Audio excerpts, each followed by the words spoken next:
ወንድ ጓደኛ ጅንጅና እኔ ጅንጅና አፍልክ ማለት ዳነሽ ማንኪያ ሰላም ጤና ይስጥልኝ ውድና የተከበራችሁ የደናሜ ዩቲዩብ ተከታታዮች በያላችሁበት የዓለም ዳርቻ ፍቅር ሰላም ይብዛላችሁ። አይ አሜሪካ የስራሽን ይስጥሽ ልል ነበረ።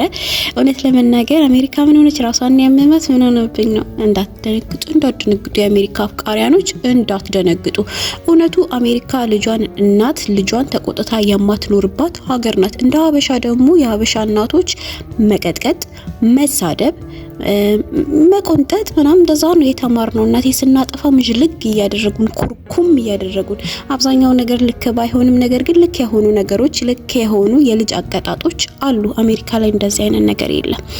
እናቴ የ5 ዓመት ልጅ ፖሊስ ጋር ደውሎ ነው እናቱን የሚያሳስረው። እንዲናት አሜሪካ። ለማንኛውም ግን አሜሪካ ላይ የምትኖረዋን ዴዚ ቲክታከሯን ግማሽ ሀበሻ ግማሽ ደግሞ ፈረንጅ ቅልቅል የሆነቿን ቲክታከር ታቋታላችሁ። ብዙዎች እንወዳታለን። የአማርኛ ቋንቋ አነጋገሯ ምናምን ይሄ ለዛው ይጣፍጣል። የሆነ በግድ ስለሆነ የምትናገረው አንዳንድ ጊዜ ደግሞ ሆን ብላ የሆነ አማርኛና እንግሊዝኛን የምታዳቀልበት መንገድ የሆነ የምትቀላቀልበት መንገድ ምናምን በጣም ደስ ይላል። ብዙዎቻችን በንግግሯ በአስተሳሰቧ የምር በጣም በሳል ልጅ ነበረች። በጣም ጥሩ ልጅ ነበረች በሀቅ እስካሁኗ ሰዓት ድረስና ዴዚና እናቷ መሀል የተፈጠረው ጦርነት ቤታቸው ውስጥ የተፈጠረው ጦርነት ወደ ሶሻል ሚዲያ መጥቷል። ጦርነቱ የተፈጠረበት ምክንያት የፈረደበት ፍቅረኛ ነው። ፈላድሜ ላይ ናትና በዚህ እድሜ ሁላችንም አስቸግረናል። በእውነት ለመናገር እንኳንም በእኛ ዘመን ቲክቶክ አልነበረ። እኛ እንኳንም በእኛ ዘመን እኛ በፈላብን ሰዓት እኛ ያዙኝ ባልንበት እድሜ ላይ እንኳንም ቲክቶክ አልነበረ። እያንዳንዳችን ጉዳችንን ለካ እዚህ ያመጣን ነበር ምን ዘረግፈው ተደብቆልናል። እናመሰግናለን። አሁን ዴዚ ያው እንደ 20 ዓመት ሆኗታል። ኦሬዲ 20 ዓመት አይደለም 18 ዓመት ከሆናት አሜሪካ ወይም ደግሞ ሌላ አገር ዩሮፕ ሀገርና አሜሪካ ሀገር የሚኖሩ ሰዎች ከኢትዮጵያ ወይም ደግሞ ከአፍሪካ ውጭ ያሉት ብለን በኒዝ ይሻለናል። ከ18 ዓመት በኋላ የፈለገውን ነገር ልጅ የማድረግ መብት አለው። የማድረግ ብቻ ሳይሆን ከቤት የመውጣትም ግዴታ አለበት። ወላጆቹ 18 ዓመት የሆነን ልጅ ቤታቸው ውስጥ የማስቀመጥና የመያዝ ወይም ደግሞ የማስተዳደር የመቀለብ ግዴታ የለባቸውም። ከ18 ዓመት በኋላ ልጁ ኃላፊነታቸው አይደለም።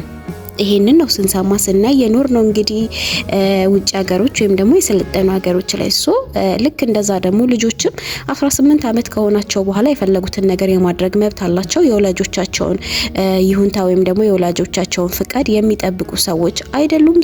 አሁን እቺ ልጅ 18 ዓመት አልፏት 20 ዓመት ሆናለች። ፍቅረኛ ይዛለች። ሀበሻና ደግሞ በሀበሽኛን ያደገችው የሀበሻ የሆነ ስነ ልቦናው የሀበሻ ይሄ ተጽዕኖ አይለቅም። ያደገችበት መንገድ አለ። የፈለገ አሜሪካ ብትኖርም የፈለገ እዛ ሀገር ውስጥ ብትኖርም ይሄ ተጽዕኖ ስላለባት ይቺ ልጅ የምታጠፋውን ነገር እንደ እናት ልትቆጣት ትሞክራለች። እንደናት ስህተት ነሽ ልትላት ትሞክራለች። ስታጠፋ ስታይ ልክ ያልሆነ ነገር ፍቅር ሲይዘን እናውቃለን። በዛ እድሜ ላይ ደግሞ ሁሉም አፍቃሪዎች የምርም አፍቃሪዎች አይደሉም። አንዳንድ ጊዜ የሚፈልጉት ነገር አለ ወይ የሆነ ጊዜ ማሳለፍ ነው የሚፈልጉት ወይም ደግሞ ኢቭን ቢያፈቅሩንም ከጎላችን ወይም ደግሞ ከህልማችን የሚያዘናጉ ይሆናሉ። ፈልገው ሳይሆን ያው ሁለታቸውም የፈላ ጊዜ ነው አለ ስሜቱ መሳሳቡ አለና በዛ ሰዓት ቤተሰብ ሀይ ካላለን ቤተሰብ ካረዳን ካላገዘን ካልደገፈን ትክክለኛውን መንገድ ካላሳየን የምንስትበት ጊዜ ነው። እውነት ለመናገር 16 15 17 18 19 እስከ 20 ባለው እኔ በግሌ እንደዛ ነው ማስበው። እስከ 21 ባለው የምንስትበት ጊዜያቶች ናቸው። በጣም ብቻችንን መንገዱን ልክ ነው ብለን ማለት ሁሉም ነገር ስሜታችንን ነው የምንከተለው። የምናየው ሁሉ ያምረናል፣ ያየነውን ሁሉ ማድረግ ደስ ይለናል ምናምንና መሞከር ምናምን ጥሩ ነገሩን ማድረጉ መልካም ሆኖ ሳለ ግን በዛ እድሜ ላይ በጣም የሚያታልሉን ብዙ ነገሮች እኛን የሚጠሩን ወደ ጥፋት የሚጠሩን ወደ መጥፋት የሚጠሩን ብዙ ነገሮች አሉ። ቤተሰቦቻችን ወላጆቻችን እየገቡ ነገሮችን ወይም ደግሞ የሆነ መንገዶችን ካላሳዩ ታላላቆቻችን እያዩ ልክ አይደለሽም፣ ይሄ ነገር ልክ ነው፣ በዚህ ጋር ብትሄጂ መልካም ነው፣ በዚህ ጋር ብትሄጂ ስህተት ነው፣ ይሄኛውን መንገድ ብትይጂ መልካም ነው፣ ሰላማዊ ህይወት ትኖሪያለሽ፣ ይሄኛውን መንገድ ብትሄጂ ደግሞ ትጠፊያለሽ፣ ይሄ መንገድ ያጠፋሻል፣ ከህልምሽ ያሰናክልሻል፣ ወጣትነትሽን ግብሽ ጋር እንዳትደርሺ ያደርግሻል፣ በዚህ ደግሞ ብትሄጂ ኃላፊነት መውሰድ ትችያለሽ፣ እንደገና ደግሞ ስኬታማ መሆን ትችያለሽ፣ ይህ መንገድ የስኬት ነው፣ ይሄ መንገድ ደግሞ የውድቀት ነው የሚለውን ነገር የሚያሳዩን ታላላቆች እንዲሁም ወላጆች ሊኖሩ ይገባል። በቃ በዛ ሰዓት ላይ ግዴታ ነው ብዬ ነው ማስበው። ምን እንዳሳለፈን ሁላችንም ያቺን ጊዜ ያለፍን ሰዎች እናውቃለን እና በዛ መንገድ ያለፍን ሰዎች እናውቃለን። ወይም ደግሞ አሁን እያለፋችሁ ያላችሁ ሰዎች ካላችሁ ደግሞ ታላላቆቻችሁ የሚመክሯችሁን ነገር ስሙ። ባልሰማንበት ጊዜ ያሳለፍነው ነገር ስላለ ነው። ብዙ ሰዓት በዛ እድሜ ላይ አንሰማም። እኛ ልክ ነን፣ እኛ የሚሰማን ስሜት ልክ ነው ብለን ነው የምናስበውና አሁንም ዴዚ ልክ እንደዛ ነው ያደረገችው። እናቷን አደባባይ ላይ አውጥታ እናቴ ትበድለኛለች፣ እናቴ አቢዩዝ ታደርገኛለች፣ ጥቃት ታደርስብኛለች፣ ወይም ደግሞ ጭቆና ታደርስብኛለች። የምፈልገው እኔ 20 ዓመቴ ነው። በ20 ዓመቴ የፈለኩትን ነገር ማድረግ ፈልጋለሁ፣ የፈለኩትን ትምህርት መማር ፈልጋለሁ፣ ፍቅረኛ አለኝ፣ ፍቅረኛዬን በፈለኩት ደስ ባለኝ ሰዓት ማግኘት ፈልጋለሁ አይነት ክርክር ነው እየተከራከረች ያለችው። እናቷም ወጥታ ደግሞ እኔ አቢዩዝ እያደረኳት አይደለም፣ ነገር ግን ይሄ ጥቃት እያደረስኩባት ወይም ጭቆና እያደረስኩባት አይደለም፣ ልጄ ናት እየጠፋችን ያለችው። ሰውዬው ወይም ደግሞ የፍቅረኛ የተባለው እሱም እናቱን ወጥቶ ወይም ደግሞ አማቹን መቼም ልጅቷን የምር የሚያፈቅራት ከሆነ ወደደም ጠላም አማቹ ናት። እንደሚያገባት እርግጠኛ ከሆነ የማግባት ህልም ካለው አማቹ ናት። ሰው በዛ ልክ በጣም ክብር በጎደለው ልክ መናገሩ ልክ ነው ብዬ አላስብም። እናትና ልጅ ናቸው፣ መፍታት የሚችሉት ችግር ካለ ሁሉ ጊዜም እናት ልክ ልትሆን እናት ልክ ናት እንደ እናት።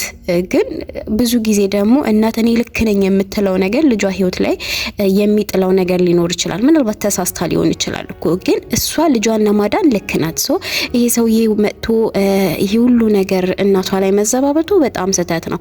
ነገር ግን ዴዚም እኔም የራሴ የሆነ መብት አለኝ፣ እኔም የፈለኩትን ነገር ማድረግ አለብኝ፣ አፈቅረዋለሁ እና በትርፍ ጊዜ ወይም ደግሞ ከትምህርቴ በኋላ መሄድ መፈልገው ማሳለፍ መፈልገው ከፍቅረኛዬ ጋር ነው። ነገር ግን ፓስፖርቴን ቀዳብኛለች እናቴ። ዋይ ይሄ ለኔ ጭቆና ነው፣ እየተጨቆንኩኝ ነው ያለሁት በሚል ወደ ሶሻል ሚዲያ እናቷን ይዛ መታለች። እናቷም ራሷን ለማብራራት እየሞከረች ነበረ። ሰውየው በጣም ዘረኛ ነው። እኔ ልጄን ያሳደግኩት እዚህ ቲክቶክ ላይ እንዳያችኋት ነው። አንድ ቀን ስለ ዘር አውርታ አታውቅም። ትግሬና ምንድነው ይቅርታ በጣም ኢትዮጵያና ኤርትራ ነው የምትለው። ኢትዮጵያና ኤርትራ ኢቭን አንድ እንደሆኑ ነው መክሬ ዘክሬ ያሳደግኳት ልጄን። ስለዚህ እንደዚህ አይነት ነገር አታውቅም ነበር። ከዚህ ልጅ ጋር መጨመር ከጀመረች በኋላ በጣም ዘረኝነት አብዝታለች፣ ጥግ ይዛለች። የሆነ ትግሬ ትላለች፣ የሆነ ነገር ትላለች። ሰውየው ደግሞ አክቲቪስት ነው። አክቲቪስት ማለት ከሆነ ነገር ጋር ያልተቀላቀለ ስለሆነ ነገር በጣም የሚያቀነቅንና እዛ ነገር ውስጥ በጣም ጥልቅ ያለ ከዛ ነገር ውጪ ወጣ ብሎ ማየት የሚችልበትን ልቦና የሌለው ነው። እኔ አንቺ አማራ ነሽ ትግሪ ነው። በጣም ይቅርታ ለቃላት አጠቃቀሚ፣ ግን እናቷ ዳይሬክት ቃል በቃል ያለችው ይሄንን ነው። እኔ ዘረኛ ሁኝ አይደለም እንደዛ ያልኳትኝ። ነገር ግን ሰውየው እንደዛ ነው። ሰውየው አመለካከቱ እንደዛ ነው።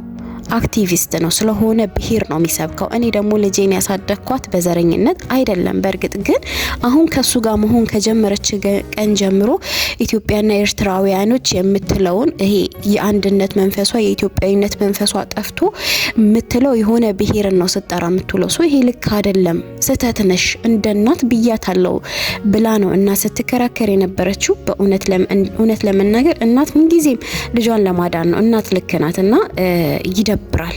ሰውየው የሚያደረገው ነገር ይደብራል። ዴዚዬም ጊዜሽ ነው፣ እድሜሽ ነው እንዲህ አይነት ስህተቶችን ለመሳሳት በጣም ቅርብ ነሽ። ነገር ግን እናትሽ ላንቺ ብላ ነውና ልሰሚያት ይገባል ባይ ነኝ። መልካም ጊዜ። ቻው